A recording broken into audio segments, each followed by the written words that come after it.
There have been calls for every driver fined by a speed camera in Southampton to be refunded after police admitted it had a fault.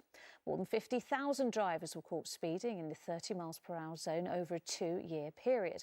Well, our correspondent Dan Rivers reports on those who may have been wrongly framed by the camera. This is Britain's most notorious speed camera, issuing more fines than any other.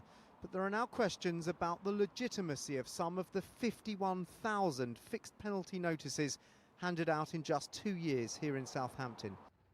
This was the moment Nathan Thompson was flashed, driving his motorhome back from holiday. The penalty he received said he was doing 52 miles an hour in a 30 zone, but he was able to use his own dash cam and vehicle tracker data to prove he was doing less than half that speed.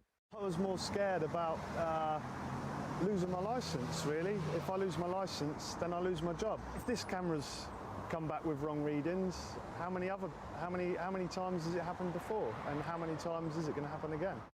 In a statement, Hampshire Constabulary said only 2 incorrect prosecutions were pursued, adding, "We are confident that the verification procedures we have in place work in filtering out any margin for error, and there is no evidence to suggest that other motorists have been affected." I think this has come to light in Southampton, but there are cameras, there are thousands of cameras all over the place. Some of them, of course, are live and some are not.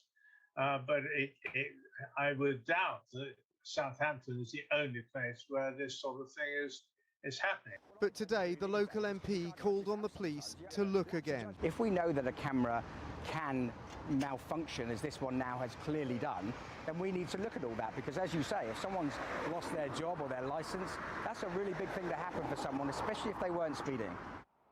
They say the camera never lies, but this one has been inaccurate at least twice, with many wondering how many others might be suspect.